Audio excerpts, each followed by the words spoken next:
C'est la plus célèbre des îles de Paul Ricard. Située à quelques mètres du Gao à Sifour, elle a été rachetée par l'entrepreneur en 1958. Depuis, le site de 95 hectares s'est développé tout en préservant son passé, mais surtout en proposant aux locaux et visiteurs une pléiade d'animations lors de la saison estivale. Bienvenue sur l'île des Ambiers.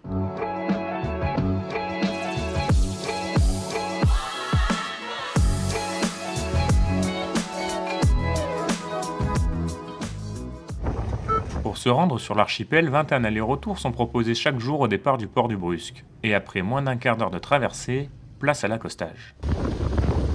En ce lundi de juillet, c'est jour de marché sur la place centrale. Malgré le fort Mistral, une dizaine de commerçants locaux sont venus proposer leurs produits. Manon Fleuriot y vend ses pâtisseries artisanales. La jeune femme a un lien particulier avec l'île. Ça fait des années que je viens, j'ai 33 ans, ça fait 33 ans que je viens sur l'île. Je suis venue en tant que touriste à la base. Après, j'ai bossé une dizaine d'années dans les restaurants ou dans les bars et j'ai habité 2 ans en hiver comme été. Je faisais partie des 25 personnes qui habitaient sur l'île. Ce qu'elle aime ici, c'est l'atmosphère. C'est vraiment l'ambiance familiale, les animations en été, il y a beaucoup d'animations, des spectacles. C'est la qualité de la faune et de la flore aussi, parce que c'est quand même incroyable. Entre ses criques et sa biodiversité, l'île des Ambiers est un bijou vert. Paul Ricard avait d'ailleurs fait de la défense de l'environnement un de ses chevaux de bataille. Pour parcourir et découvrir les trésors du site, il vous faudra marcher ou pédaler entre les sentiers. L'environnement et l'esprit village de l'archipel sont 2 facteurs spécifiques des Ambiers, mais ce n'est pas tout. L'île des Ambiers, on y vient pour la convivialité, pour l'authenticité, on y vient entre amis, en famille, parce que vous avez l'esprit de famille, on y vient pour l'art de vie du Sud, on y vient pour les activités, qu'elles soient terrestres ou maritimes, on y vient pour toutes les animations durant les vacances scolaires. Lorsque la nuit tombe, les visiteurs délaissent leur maillot de bain pour enfiler leur plus belle tenue de soirée. Alors si vous voulez passer un moment festif, c'est sur l'île des Ambiers qu'il faut mettre le cap. Cinéma en plein air, musique live, soirée plage, journée et nuit des étoiles, durant 2 mois les propositions sont nombreuses. L'un des événements incontournables de la saison se déroule d'ailleurs ce week-end.